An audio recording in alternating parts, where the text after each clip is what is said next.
muito difícil, assim, no começo, porque eu não tinha visão do que eu tinha que fazer para conseguir ser um bom professor.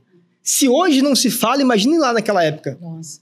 Então, qual que foi a minha ideia? Foi me espelhar nos professores da faculdade. Até que eu fui fazer uma prova de quadro, né? Essa história é muito boa. Fui fazer uma prova de quadro. Prova de quadro é quando o professor vai ser contratado por uma escola, a escola não contrata de cara, ela quer saber se o professor sabe alguma coisa ali, que a escola quer contratar um cara que já sabe, né? E aí eu cheguei para a prova de quadro, coloquei meu currículo, aí a menina olhou meu currículo e falou assim, gostei do seu currículo, vamos marcar a prova de quadro pro dia tal. Fui para a prova de quadro e me inspirei nos professores da faculdade, lá da Faculdade de Letras da FRJ. Preparei uma aula do jeito como eles preparam lá na faculdade. Cheguei para dar aula, só falando. Pô, afinal, era assim que o professor na faculdade dava aula para mim. Sim. E aí, os caras me interromperam e falaram assim, dos cares do curso, né? Tu até conhece o curso, que é lá da nossa Baixada Fluminense. Não vou falar aqui para não expor. Tá. E aí, o cara falou assim, não, professor, mas tem que usar o quadro. Eu falei, tem que usar o quadro, não sabia. Aí eu comecei, era quadro giz, né? Peguei um giz, comecei a escrever caótico, assim, lendo e escrevendo, que não estava preparado. Estava reproduzindo a aula que eu tinha na faculdade. E aí, quando a aula acabou, o quadro ficou uma bagunça, nem eu entendia nada. E aí eu fiquei muito envergonhado, porque eu vi que estava muito ruim, o cara olhou no meu olho e falou assim, você está muito longe de ser professor, então a gente não vai contratar você, não. Caramba. E foi um baque, assim, foi um soco no estômago. Fala, Realmente estava muito distante de ser professor, mas a forma como a gente se comunica, a nossa linguagem tem poder, né? De levar a gente pro alto. E eu saí dali um lixo. Falei assim, cara, eu vou desistir de ser professor, vou voltar a ser ajudante de marcenaria, como era na época que eu trabalhava com meu pai, com meu tio. E aí foi muito ruim, assim, essa experiência. Mas eu falei, cara, deu uma experiência ruim, então eu não posso me espelhar na aula que eu tive na faculdade, qual que eu vou me espelhar? Eu comecei nas escolas que eu trabalhava, encontrar professores que eram já referência e professores que poderiam me ensinar. Então, nas horas vagas, eu dava aula para eles, nos intervalos, assim. Puxava um e falava assim, vou te dar uma aula aqui agora, hipotética. Isso foi muito bom, me ajudou muito, assim, a crescer, a evoluir, sozinho mesmo, e com a ajuda das pessoas que estavam ali comigo. E cresci muito, e aí comecei a dar aulas melhores, abri minha própria turma de redação em Duque de Caxias. E aí essa história do Prova de Quadro acabou quando eu sempre abria vagas para alunos que eram de várias escolas da Baixada Fluminense. A gente chegou a ter 300 alunos nessa pandemia. E aí essa história da Prova de Quadro acabou quando eu vi alunos daquela escola, daquele curso, entrando para ter aula comigo, com a camisa daquele curso. Eles nunca vão saber, nem os alunos, nem ninguém. Mas na minha cabeça eu sei. E aí quando eu vi, o universo girou. E agora eu realmente sei. Né? E isso me confirma que não há limite para ninguém, né?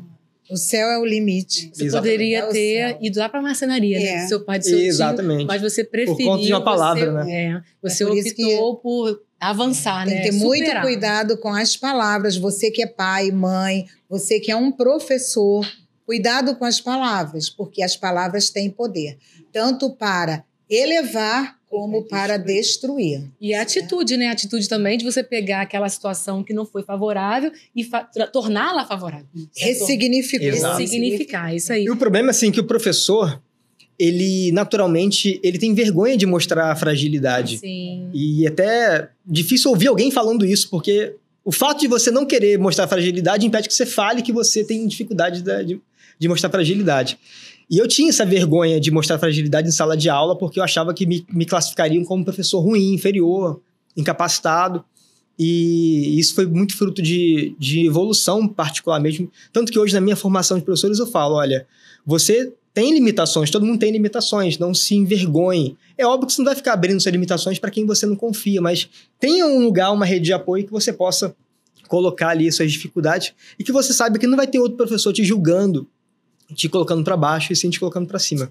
Isso é fantástico, realmente. E como começou essa história desse curso de redação? Como é que foi isso? Você já falou da trajetória como professor, da sua superação, inclusive parabéns por essa, né, essa virada de chave, esse fênix aí que ressurgiu. Essa maturidade, né? Maturidade muito tão jovem. Novinha. Parece 15 anos, gente, olha isso. Muito novinha. Mas já deu dica, é casado, menina, já é casado, prometido. Tem que usar aqui. Se esquecer aqui, esquece. Em casa, ó. Brincadeira à parte, mas como é que surgiu essa ideia de ser professor, dar um curso de redação? Como é que foi isso? Eu comecei a dar aula de redação porque ninguém queria pegar redação nas escolas, por conta da correção de redação. Então, como eu estava começando a dar aula, eu pegava o que os outros não queriam, pegava a sobra do tempo dos outros professores. Era assim que o pessoal falava assim, tem aqui as sobras dos tempos. Eu falei, tá bom, vou pegar as sobras.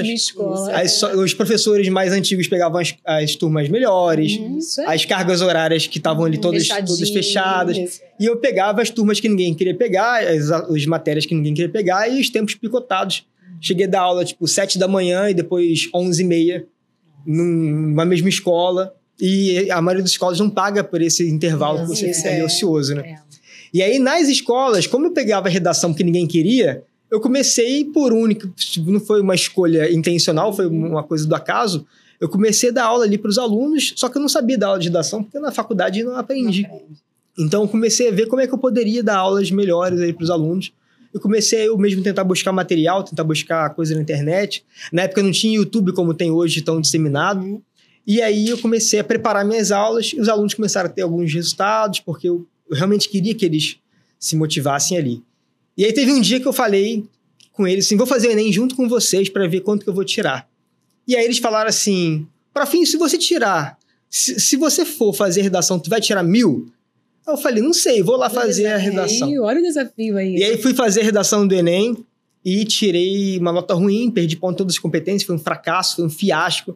Cheguei para eles e, como eu tinha falado, eu não podia dizer agora que eu não tinha feito. Cheguei para eles e falei assim, perdi ponto em todas. Depois ele vai passar a rede social deles e passa lá, que já tem esse episódio lá, que eu acompanhei. E aí... perdi ponto em todas as competências. E eles, alguns zoaram e outros falaram assim, relaxa, não tem problema, a gente aprende com você mesmo, não tem problema. A nota que o professor tirou não determina a capacidade deles de dar aula de redação. Olha só. E aí eu falei, beleza. Mas, obviamente, eu fiquei mal, né? Fiquei com vergonha, porque fiquei com uma autoestima baixa. E comecei a buscar formas de me aprimorar, até que eu encontrei, naquele mesmo ano, foi 2015 isso, a redação de um aluno que tinha tirado 1.000, no ano que eu tirei uma nota ruim. E aí, tinha uma jornalista, Andréa Ramal, até gravei um podcast com ela nesse estúdio aqui, nesse lugar aqui. E aí, ela não sabia dessa história, contei essa história pra ela no dia. E aí, nessa matéria da Andréa, ela analisava a redação dele e falava quais foram os aspectos gramaticais que ajudaram que ele tirasse nota máxima. E eu esmiucei aquela matéria toda e montei todo um plano de estudos e todo um plano de crescimento do ano, uma trajetória de estudos com base nessas técnicas. Ensinei para os alunos essa trajetória. Falei, eu acredito que isso aqui é o caminho, essa técnica e tal. Comecei a esmiuçar aquilo ali e buscar material complementar. E aí comecei a fazer uma redação junto com eles toda semana, com os alunos, mostrando que as dificuldades que eu tinha, eles falavam as dificuldades que eles tinham também. E aí refiz o Enem de novo e tirei 1.000 na redação no ano seguinte. Parabéns! E aí mostrei para eles o antes e depois. Alguns alunos, como eram treineiros, me acompanhavam nessa jornada de crescimento. Foi muito bom, porque eles viram na prática, né? Um professor colocar a pele em risco para mostrar que é possível. Tem que ter muita coragem. Tem que ter muita coragem. Eu confesso que eu tenho coragem, às vezes, demais até. Que bom que você se lança, igual o foguete, né?